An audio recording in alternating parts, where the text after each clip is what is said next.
Kanenge ave tulombele Bumba Kamedi Dimeni Sabange to Bumba Kamedi Geye ni bombi wakezika Bumba Kamedi Dimeni Sabange to Bumba Kamedi Go kaninge ye kunani Linda Bumba Kamedi Mfumu Linda Bumba Kaninge ye kunani Linda Bumba Kamedi Mfumu Linda Bumba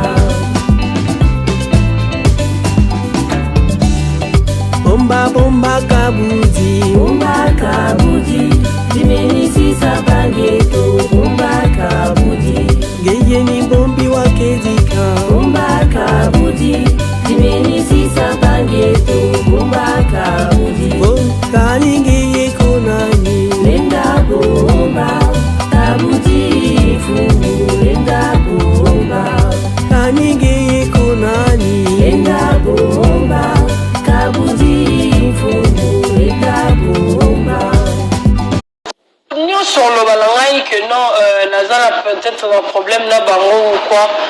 Namoni Moutou, Nazana niveau à Karine. Pourquoi? Parce que Karine c'est une copine d'enfance. Okay.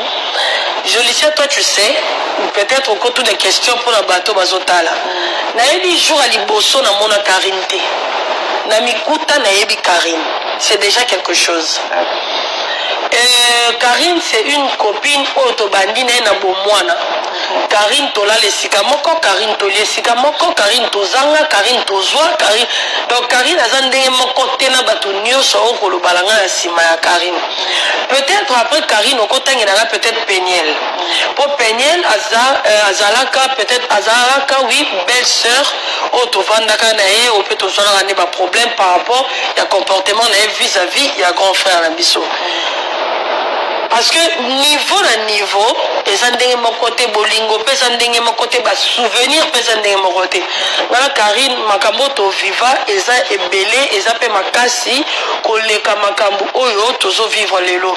Ba rancune na biso oui c'était fort, c'était très fort. Mais l'équipe bolingo au biso tozaki na ngote yango moni même après 2 ans to surmonter yango to surmonter déjà makambo belé mais o ezaki makasi mingi parce que yango kotaki batou et kotaki ba parents et kotaki réseaux sociaux ezaki vraiment makasi na blessaye a blessanga. La Bible dit le pardon c'est une puissance qui libère. Donc ceux qui déjà toza libéré tozonga simate muto aza libéré aza muto aza qui esclave.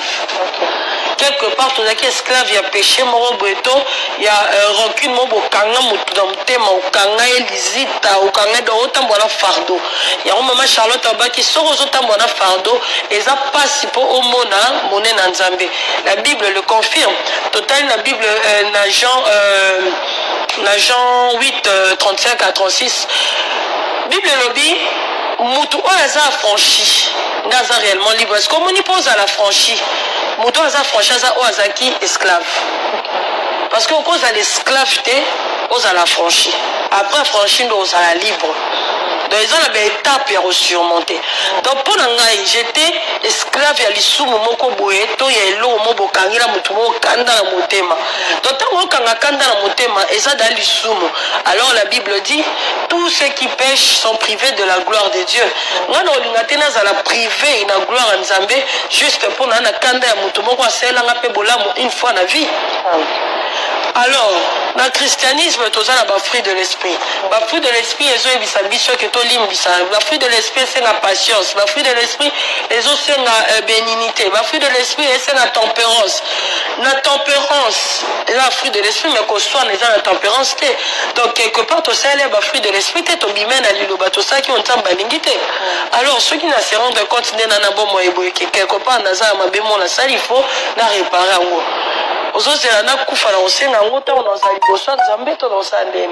Alors c'est ce que je venais de te dire que si quelque chose te donne la paix, c'est que ça valait la peine. Nous sur le balangaï que non. Bateau Basilika qui s'est excusé ou bien tu vas romper avant.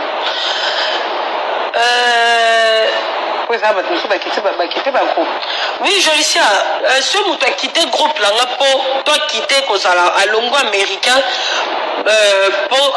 pour nga la solina Karine c'est qu'azala jamais fan nanga azaki nde fan ya rando ya nga na Karine ou soit azalaki abande koya kosilisa ba problème na ye na Karine na ko se consoler nanga ou soit aye ko régler ba compte ya makambo na ye personnel asepeli nango sikoyo epa nanga parce que nga na Karine toaki na problème parce que nga na Karine to déplacer na la ki ba limite na yebite so elinga lango wana pour fan nanga ozalaka fan nanga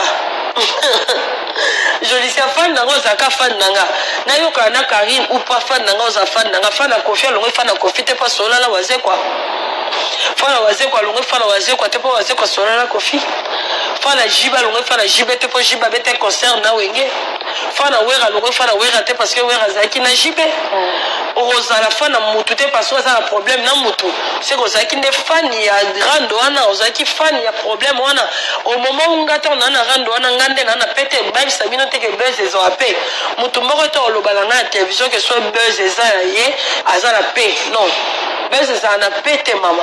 Alors, Moutounio soit Luka Kimia, parce que même la Bible dit rechercher la paix. Bible écoute le lobby que bon Luka Kimia, Moutounio, sans ça, personne ne verra Dieu. Je connais Bissangaï.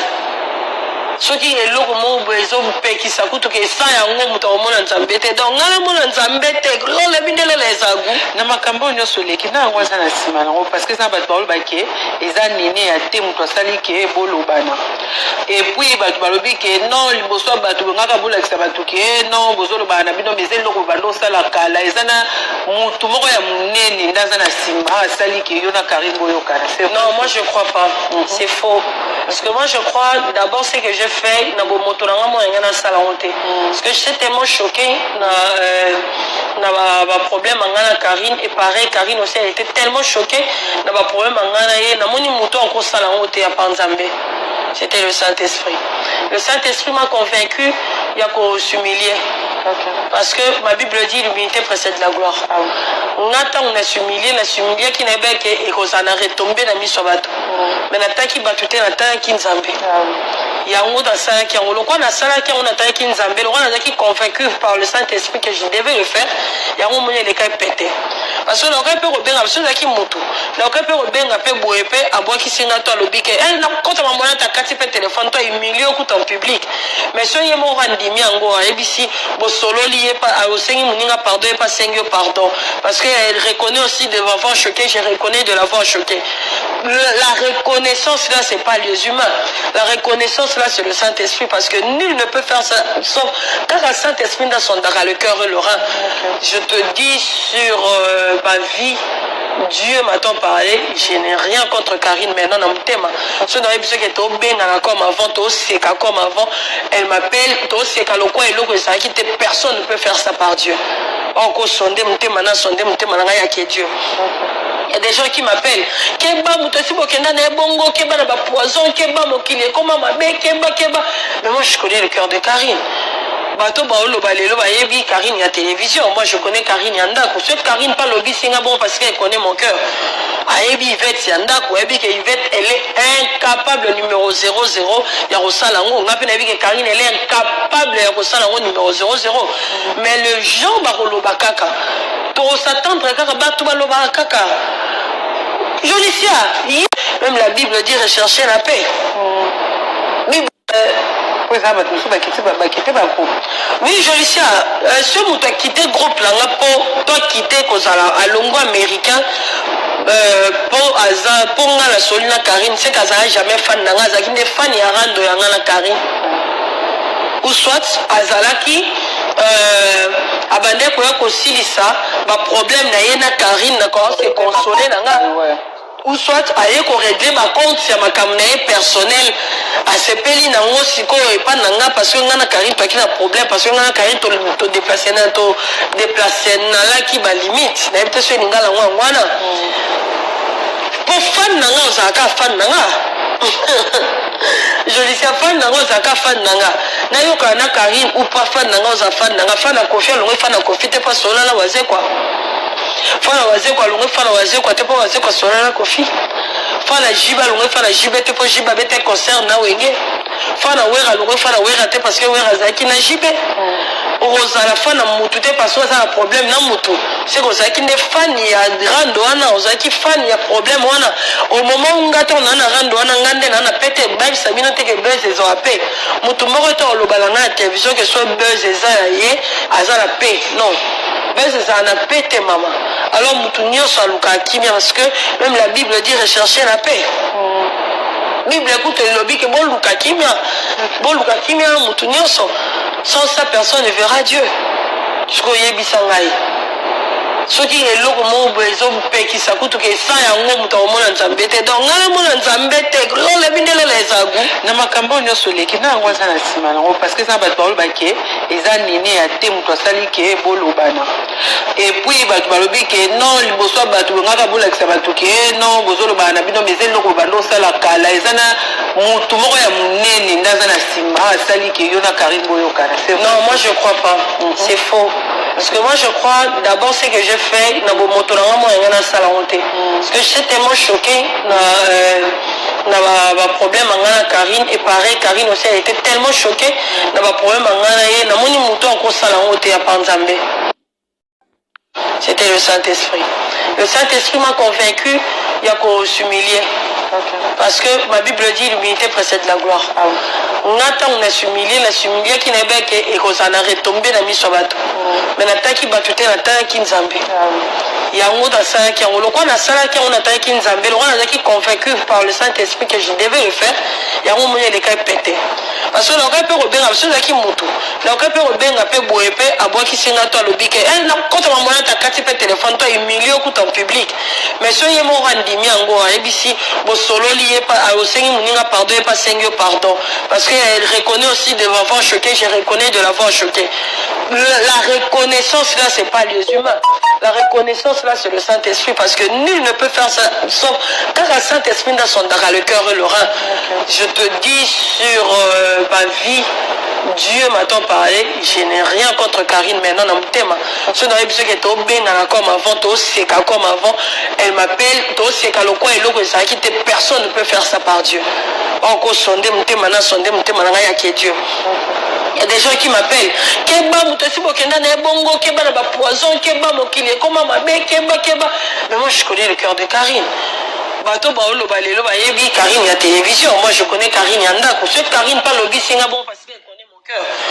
Ayebi Yvette Yanda, Ayebi que Yvette, elle est incapable, numéro 00, Yarosalango. On a pu que Karine, elle est incapable, Yarosalango, numéro 00. Mais le Jean Barolo Bakaka, pour s'attendre à Bato Balo Bakaka. Jolicia, yes! Voilà, bonjour, bonsoir, tout dépend l'heure à laquelle vous allez nous capter sur Vérité News Télévision. Mesdames, messieurs, à la présentation, c'est Décaré Bachia, Mobala Sango, l'homme de Boya et Makamboza. Grande ma joie de vous retrouver encore une fois de plus devant vos télévisions, tablettes. Tout dépend l'heure à laquelle vous allez nous capter chez Vérité News officiel. Je vous dis un grand merci. Likez, abonnez-vous massivement, partagez. Laissez des commentaires sur notre chaîne, ça nous fera énormément plaisir, énormément du bien. Si c'est la toute première fois que vous tombez sur cette chaîne, cette chaîne s'appelle Vérité News Télévision. À la présentation, c'est Décaré Bachia, Mobile à Sango Garça, 1m70, Narana Kingo Mombe, Narana Pare-choc, Narana Garça Boya et Marambesa. Je vous dis un grand merci. Likez, partagez, laissez des commentaires, ça nous fera énormément plaisir, énormément du bien. Je vous dis un grand merci. Un grand merci à la Chine, Mobimba de Karine Mokoulbabi. La Chine, merci beaucoup pour tout. Merci à tout le monde. Merci à Abakouk. Merci à Lisa Lomam, c'est pour merci à tout le like, partager, commentaire. Ah, la vérité, nous officielle. Et comment rappeler tout le temps. Comment rappeler tout le temps. J'ai lu quelques commentaires.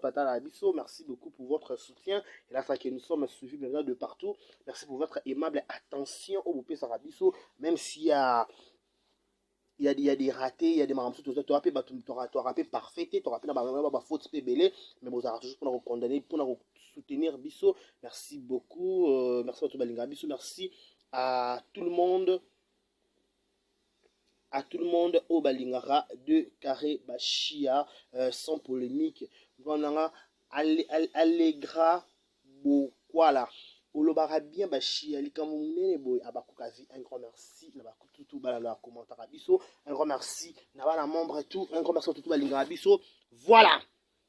Mesdames, messieurs, aujourd'hui je ne serai pas long par rapport à d'autres voice, d'autres parties ensemble. Pour que j'aime avant d'abandonner le loba, pour m'arranger le loba, pour aller le zali. Nous avons pas d'arranger le loba. Pour que décarré bravo au solo qui tourne ma casse. Béatrice Kindu. Décarré bravo au solo qui tourne ma casse. Mais pourquoi qu'autant la combo est ici lié au non. Non, on faut éviter ça. Oui, je t'aime, merci. Moi aussi, je t'aime beaucoup. Moi aussi, je t'aime énormément. Voilà, toi, tu as un lingabino à trop. Voilà. Toyoka pena le yoka maloba Yvette. Toyoka voix sur le circuit. Les gens comme ça, hein. Nasa on a une personne de maloba pour le cambote. Mais la monnaie loba le cambo. Nasa un béton dans la mouille qui na brossé. Pas besoin de YouTube, tu as bon. Non, tu brossé, tu souffles, tu y es déjà. Non, le problème, je ne me suis pas encore lavé, je ne me suis pas encore brossé. Non, qui va partir de l'émission. Pourquoi Kande Matinga? Je vais m'expliquer. En fait, tout se voyait la fasté. Tout se voyait la fasté. Qui camadera qui moukolo to forçant un simba nangote. Qui camadera qui moukolo, mesdames et messieurs, to forçant un simba ratba biso a oba décarré. Tout ça exemple à suivre. Exemple à suivre. Toi témoin vivant et qui camadera qui moukolo. Excusez-moi le terme. Excusez-moi pour la renvoi. Tout ça, témoin vivant, témoin oculaire. Il y a qui camadera qui moukolo. Aussi qui camadera qui moukolo, c'est qui se comprendre, incompréhension serait compréhension. Pourquoi? Parce que vous avez garder ma limite. Et pourtant, camarade, moi, ni kokola. Alors, comment sonne? Attends, peut-être moi, famille. Moi bandeko bayebani vous pouvez garder dans silence attends sola biso suna décarré na garder dans silence na quoi na ngapa garder silence na quoi na ye muto ta garder bande na quoi na ye mais bokani mo basoul mais qui camadero to ça qui mukolo ça ka problème c'est un problème en plus tout ça qui après qui camadero na milieu professionnel et simba na ngote ko ça na mata linda côte ya babakuko to changambo tira na j'aime la vidéo et ben ta linda côte ça babakuko qui camadera qui mukolo et simba pourquoi parce qu'il y a toujours des problèmes il faut faire la part de choses. Nous parlons de Yvette Kalomé et Karine Mokonzi. Mais moi, je ne comprends pas cette histoire. Franchement, je suis dépassé. Ngado comme il s'en a battu, ça va kamba babeta nzango et lile kebo et sika moko. Siko yo mutoko raisa, yo mutoko pingila. Boya bo fa ba kende ti raisa tene date biso raisa sali. Nako supporter te mutunya so sof mboli la. Oh raisa. Mama lo lembe sekete ko ta nene ati. Oza lo ko ba danser so bina na nzamba pepe kale. Oh. Mama. Yo oyebi Yvette wapi yo na Yvette bokutana ta bomona na te ni vini koni YouTube ango kaka to pendeni piki ekosa ta Karine Mokonzi te jo Mario ko bossa na ko solisika Sara mamna ko loba na ebe Karine ka jo ko bossa na ka lobisika ndanyo mo mbalo mo so na Raisa ana longo la Chine jo Karine ko meka peka ko lobisa ka Raisa na longo pe la Chine na se déserté. Batu nyo so venir bika tout bon software yo pena nete pour na ko inconscient Raisa Pindi na mona ke pena inconscient les bateaux là la télévision azala ka le comme ça dépassé elle sait pas ce qu'elle cherche en fait yo na Karine Bokuta na so Bokuta na bapoto na bino na habité to na aspect ka Bokuta mais Bokuta bo se fréquenta na mingité Bokuta na occasionnellement bo mona na vite fait leki mais Yvette na Karine ba vendre sika moko ba yebani makambo to ba ko ba ke makambo o Karine ba pona Yvette c'est solo ba ko Yvette ba Karine à part o ya loba mabo ya mala bibembe wana so pe ni yana a so pas créer so pe ndeni mais makambo so ba 15 ans qui solo parce que ba yebana ba famille ba zaka ba camarade to ta so ba venate qui a mis ça ba Karine et ça quoi mis ça Karine te na lekechu non lekechu aye ko kuta ba Karine ba yeba na ba Yvette on comprend nene aye akuzi Karine sa ba na Yvette ba sinza wa ba tutu ba Jaël tutu ba yeba ba kuta na Karine na Yvette ba yeba ba solo la on comprend ba la quartier moko ba la commune moko en plus ba la na ba famille donc famille ba yeba ni penza de tout et derrière. Si ko biso bato to na kata réseaux sociaux ba kolo likambo kutu mama kuta bota Karine na mema Karine 9 mois na libumu c'est un point à soulever entre parenthèses. Maman bota Karine 9 mois la libumu maman Charlotte amema a sukola aibi bo soto Karine aibi nzoto Karine et après Karine a boti Henrietta amemi Henrietta abapese koko alobi ke nzamba za na sengo na lola lokwa babi so ba bunga nzela so ba zui conscience ya ko maman Charlotte a sangisi bango te bango moko bazui conscience na bombe kete toujours quoi tout il va tabi que toujours quoi to komi mikolo foto loka kimia maman la Karine moko na check na sandimi et bon comme puis yo pingila yo raisa po boza ba nani na kata via Yvette a bibinote pour je vous choquer et na YouTuber mon côté Yvette en ligne ko le Karine lokuta luvunu et dans la ba bien je pèse mes mots et na YouTubers mon côté YouTubers mon côté to YouTuber mon côté il va s'aligner avec les Karine azati il va t'aligner avec Karine na go choquer bino na choquer bino wata nabe ba spirituel so bazaba yo ka partiu wata nabe oti poto nga beta concert à stade douana to ye to la ni wata sope coupe sope ni to bi pe soute to la ni na kitambo.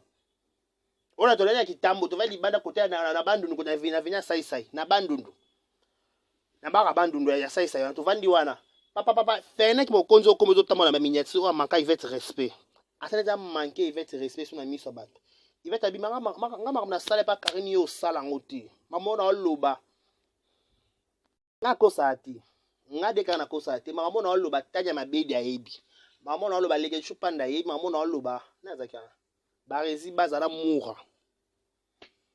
il va être fenêtre bazala ka fenêtre abi fenêtre abi yo fenêtre ko manquer un respect yo ba mga sala pona Karine yo yebi yango yo kasi Karine na ko linganga ko le alinga yo ko le kanga mamona il va être en vie na kosa na ngati na kosa kate joua ta uta poto ayaka o nani garçon ya modero akufaka garçon na théâtre personnel mamona lo bako tanya mabedi leke chupanda barezi baza moa de la presse décarré na ba tsoa zana boso ba komoma ba yebi makambo il va ta zongi sanani fenek o terrain tout ça été abiyo tout anga pesa malo yengi.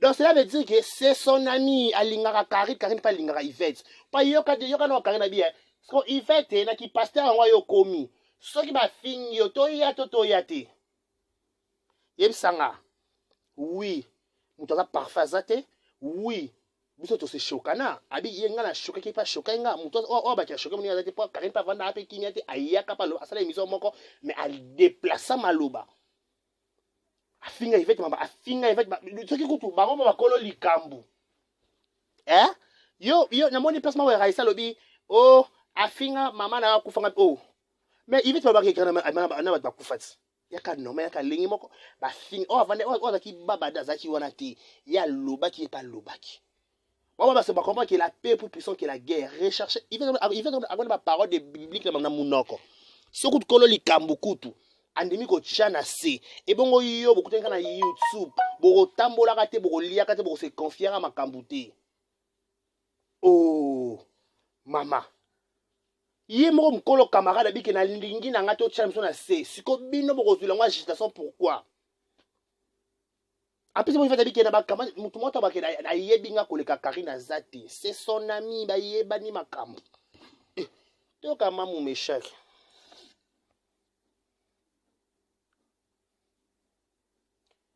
yango ya lisolo baninga o ba yebani makambo sozongo lobango loba na kimia ya pe bato bakota ba Belvina ba sila na ba irsi ya bango kutuko baswana ba na télévision te mais bokota na loyenge e ba ba Yvette ko baswana na kamba baswana batangana ba chana ba sous-vêtements na ba mir mais le ba yo kani bongo ba kari ba sila na ba pêcher ba lobana na bango kuté. Eh maman, il faut éviter ma chérie, il faut éviter. Nous sur le balangaï que non, Nazana peut-être un problème là bango ou quoi. Namoni mutu o Nazana niveau ya Karine te. Pourquoi parce que yoka namoni mutu azana niveau ya Karine te. Donc bato nyonso ba lo ba na niveau assez. To yebani na YouTube oyo, to se to vanda pe to mela isika moko.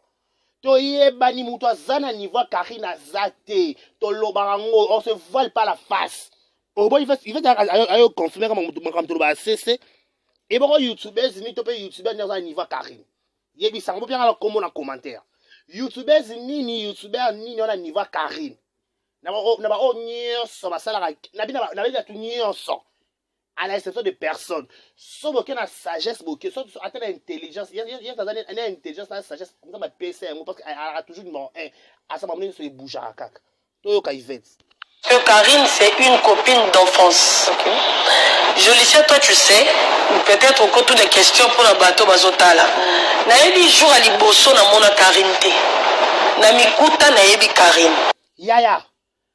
Y'a des sorobas de Sinani. Le jour à Liboso, il y a qui je peux dire là. Qui n'a obima wa nzambe. N'a obima wa. Ba camarade wanga. Kana mointe normal ka. Il va bien, ayebi jour à présenter Karine T. A bota ma coute da Karine a existé. Elle est très que na yebi teke, na yebi te so va présenter na Jojo to Eric. Na bota ma yebi ke baza ba ya nanga. Ya Jojo na Eric ba grand sœur na grand frère. Na bota ma coute da ba bongo. Na yebi te so va présenter na Sarah na bota ma coute da Sarah ta ma beye, c'est ma sœur. C'est déjà quelque chose. Karine, c'est une copine autobandine na bomwana. Karine tola le sikamoko, Karine tolie sikamoko, Karine tozanga, Karine tozwa, Karine. Donc Karine azandenge moko tena batu nyonso okolo balanga na sima ya Karine. Bozandenge moko te maloba Yvette ngate. Yvette alobi boye. Boza mutu moko taza na niveau ya Karine de 1. En plus bazangaka bazuaka base prometaka makambo bayebana ya bomwana lelo bakomi ba mama ya komi na meshaki yaza na Henrietta donc ya ba pasi ya bisengo c'est mon ami donc ata lelo tosali réconciliation nazo moi eko choquer mutu na place nini neti Raissa na Pingila eko choquer bino pourquoi hein ma chérie oh calme-toi. Peut-être après Karine, on compte peut-être Péniel. Pour Péniel, c'est quelque chose étonnant. Bobimi que la. Gloire quand avec les gars kimia.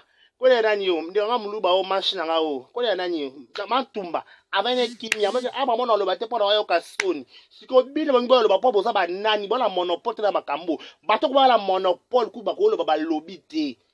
Après c'est la carte makama Karine Yvette mutu na monopole azati mutu na monopole zaka yemo kanisa ka yemo na Yvette sort de joli ça avant de payer na ndeka leka Yvette azali petite sœur Yvette on c'est l'émission sort de joli ça kuta ya loba te na ko sona Yvette na Karine et bon on combler plus fort ba biso ba balabala ba biso ba nzela si vous ba faux fanatique si vous ba faux oh ba ki na ligne réconciliation Karine na Yvette si vous a faux chinois si vous a faux chinoise si vous a faux américain parce que babi la paix plus puissante que la guerre.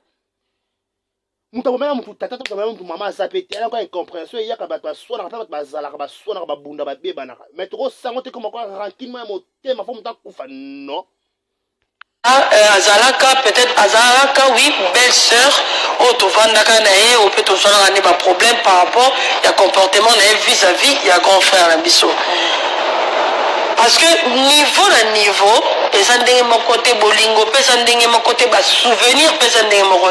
c'est l'amour qui compte.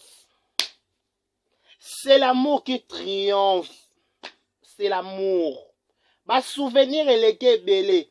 Le bito la kanaki, la kozogai, le beko bizuzu. Ah, la ngaza ma boya feli ya na ya remix mena ya ba ngote. Le bito la kanaki se peni ba lo ba wana. Ah. Nakei ke camarade ya bomwana tango mosusu elekaka bondeko toyebani bomwana totamboli kisasa mobimba nga na Karine na Paris na Belae na kisasa boko abiba kabito kanisa authenticité ah mutanti nini na bosali voilà Karine makambo toviva eza ebele eza pe makasi koleka makambo oyo tozovivre lelo ba rancune na biso oui c'était fort c'était très fort mais eleki bolingo oyo biso tozalaki nango te yango moni même après 2 ans tosurmonte yango tosurmonta déjà makambo ebele mais oyo ezalaki makasi mingi parce que yango ekotaki bato ekotaki baparent ekotaki réseaux sociaux ezalaki vraiment makasi na blessa ye ablessanga. La Bible dit le pardon c'est une puissance qui libère. Donc ceux qui déjà toza libéré tozonga simate moto aza libéré aza moto azalaki esclave. Quelque part tozalaki esclave ya péché moko boeto ya rancune moko bokanga motu na motema okanga ye lizita okanga ye otambola fardeau yango mama Charlotte abaki soko ozotambola fardeau eza pasi mpo omona mone na Nzambe. La Bible le confirme total la Bible na Jean 8 35 à 36. Jean 8 35 à 36 il fait comme la parole d'Nzambe et likamunene yango na vie selon ton coup tu désespéré il va tomber ça par référence biblique donc ça c'est que a comme une nouvelle créature voilà toutes choses sont passées mais combien elle s'est convertie après si vine na Nzambe parce que même bon fait ça va rendre à la corps rendre na ndeko na ye oh yaya ma chérie tu dois te calmer yo yebi il va swap surtout yemo kutu yemo kabike par rapport à l'état nanga actuel, par rapport à la vie actuelle nanga, il faut la changer, il faut la se convertir. Il faut la senga pardon, bato nyo son a blessé. Il y a un ba faiblesse. Qui le sait? Actuellement, il va t'installer bénédiction mon nene zé liboso. Qui le sait? Nanya yebite que bénédiction mon nene zo il va liboso. Na likambo asalikaka. Ezalaka facilité ko senga pardon. Ezalaka pasi. Kosenga pardon, ezalaka pasi vous mettez au vanda kuto bana solaka mama boy. Mettez senga na pardon. Yaka exercice mo benzamba sepelongo afungola ngo pe bénédiction. Moi je vous rassure, boka émission nanga, il va être dans la témoignage. Oui nanga témoignage nanga, témoignage nanga. Témoignage nanga, témoignage nanga. Mokona matagara era zanda Yesu akoma témoignage Mokolo na senga pardon na YouTube Yesu akoma témoignage témoignage nanga témoignage témoignage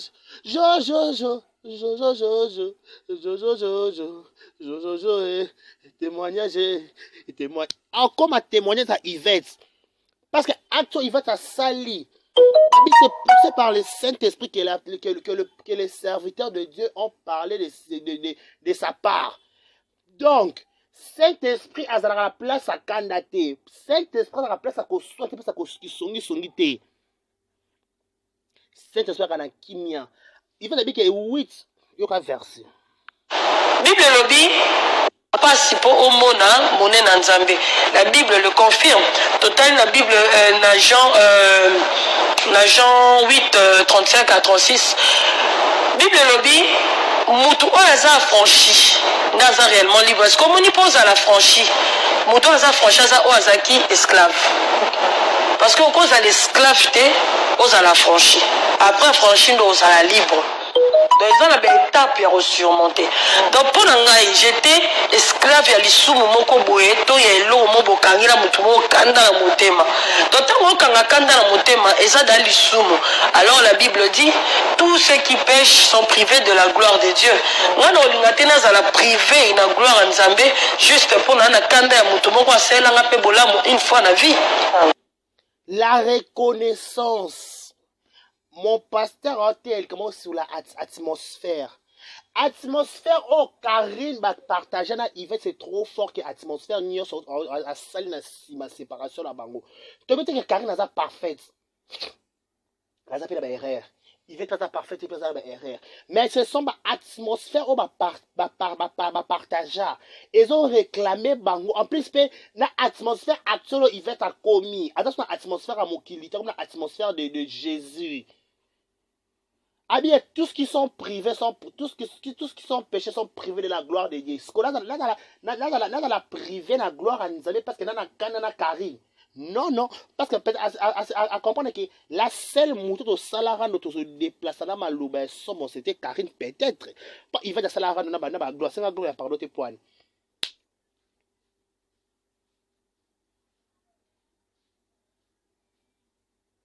Mais la réconciliation est la Karine et réconcilier va randonner nyonso. Na o a blessé, na o ba blessé et pardonner. C'est ça ce qu'on dit que quelqu'un aïe na comme na bonzambe a changé. Oh. Alors, dans le christianisme, tout ça, là, fruit de l'esprit. Le fruit de l'esprit, ils ont que tout le fruit de l'esprit, c'est la patience. Le fruit de l'esprit, ils ont c'est la bénignité. Le fruit de l'esprit, c'est la tempérance. La tempérance, c'est le fruit de l'esprit, mais qu'on soit dans la tempérance. Donc, quelque part, tout ça, le fruit de l'esprit, c'est au bimène à l'île, tout ça qui ont tant bénignité. Alors, ceux qui ne se rendent compte, quelque part, dans ça, il faut la réparer en haut. Alors c'est ce que je venais de te dire que si quelque chose te donne la paix, c'est que ça valait la peine.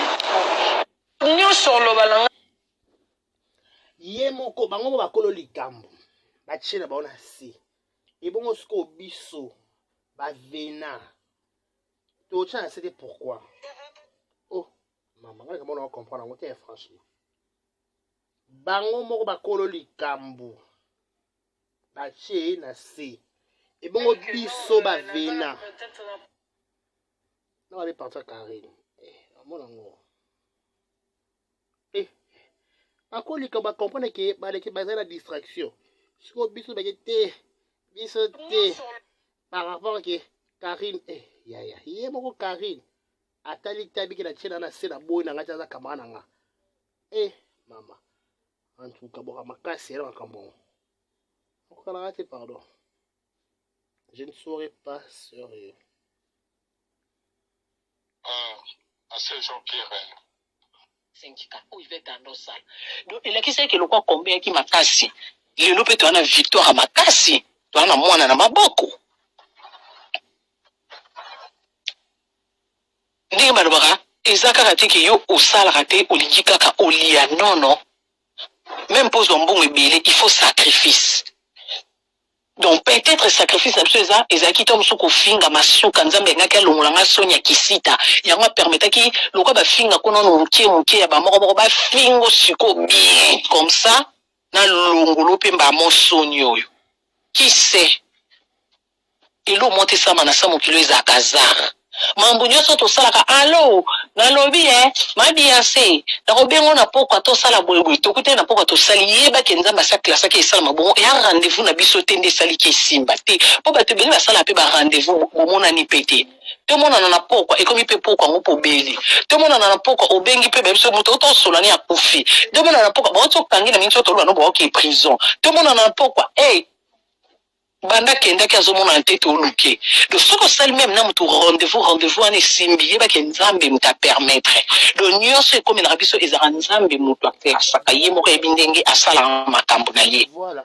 Donc si bino bomoni yango ke esalami pressé esalami rapide mais ngana bino toyebete nzambe mutebeke na 8e mois un bon dimanche ekosala mabongo eleka na pressé nene yande azala wana akota biso na ba conférence nzambe yebaki so nzambe yebaki te kompe ba ko benga ngekutinga na milimo na boyi pe pardon ngona tombo ki me vike nzambe yebaki écoute yanga na kina ba humeur na nga bien nazo kanga ka ba bisaka po fa ki to zonga na biso Belgique na seki na nga na soli pe normal donc nzambe yebaki nga po na nga signifier belé parce que je me rappelle les arana 8e mois na mois de mai na ndosamba mambo niki menga na 2021 mais na 8e mois ekomenga la ifete. Ce qu'on a tel que tous les 2022, 8e mois, ça fait une année. Le lot commis en 8e mois 2023, ça fait 2 ans. Pour nous, on a dit que nzamba sali makamuna endenga kanaki. On a kuluba nzambe te pour na nini salama ki bongo te fa ki o classant au jour on a la chemise en rose na veste en rose de quoi poupée Barbie na vandi après il va ta sali na sali pardon mi kiti sinon ne pas na après na répondre nzenga mo kondiment wete. Oh il va ta sala ki mabe wana ya rufinga ko kosa makambi ya ngape na ime. Même ceux peut attendre mo marabatu te na kosa la batuma mpe na kana ba base na chamba mo wana ba pilipili et après ba tunu so bango na finga pe bato. to mosusu nafingi mutu likambo solo mais tamu sesali pasi kolekana oyo yokaki na bakoselinga donc elakisi ke biso so tosala mabe d'une façon oyo tamu mosusu yo oyebi te yo tamu mosusu ofingaka te mosaka kindumba donc nanga na yo devant nzambe nanga nafinga na youtube toaka bata masumu bakabata masumu yo finga no te moyiba na ba magasin ya yanga na yo devant nzambe wana réputation ya bien mo que tokobanda lisusu ko soutenir yete pona nga eloko déjà nga za no chrétien à la base hein na chrétien donc on se mona ya pona gloire gloire à nzambe et yo pona yo ngai donc ezaka kate que basengi nga pardon elo bashina ba sepela te ce qui est pour Nanzili ko limbisa Yvette na ko comprendre place on a été non mais attends je prends le pas t'écouter la parole sous bien te ceux qui au moins ça au rappeler na kati appel pour yo ko sous bien te connexionner baby na biboui na bandé encore une fois na lobaki bien batu nyonso oyo baza choqué oyo ba moni ke ba ko digérer likambo na sikote ngana pekisi mutu te maman Chantal monga je te sali na pekisi mutu moko te bon aimer vidéo mutu nyonso ana droit ya kozwa likambo selon imer na ye selon ndenge ye amoni mais ceux qui osepeli nango pe te nga na osenga na bachinois na obligé te na opese bamona nga na sengi na bachinois na place bokoma bosala bastati to bobanda komurmure vaut mieux vanda no calme kati no moko yebi ke tende Karine andimi ipardon Yvette pa ndimi pardon Karine nga na sepeli nanga te na obanda nanga mpe kokota bamakambo ya Karine te okoki mpo ozwa décision na ovandi calme parce que erbo loba to kokoma wana eza lokola selon nga ya lokola kobimisa mutu zoba parla ndenge nalobani mutu azwi ida pardon ya de loko ezopesa nzambe lokumu siko erbo olinga bobimisa zoba donc elakisi ke bwana kan diable donc esangola bilo moto epela aka diable ndazalaka likolo. Parce que quand beaucoup de choc, n'a évité choc en haut. Il y a niveau ni. Bolinganga mingi. Mais bande koto kitato mataboye bisangata ke bolinganga mingi kolekanga moko. Soki nga o mutu ba finge bongo balobe nanga. Et ça là bino passe pour bolinganga. Est-ce que vous imaginez à combien de fanga moko lonzoto? Pour ceux deli comme nanga ça le passe c'est kolinganga ou kontakanga pe. Que na ebi batu 5 Karine a peu sous bien te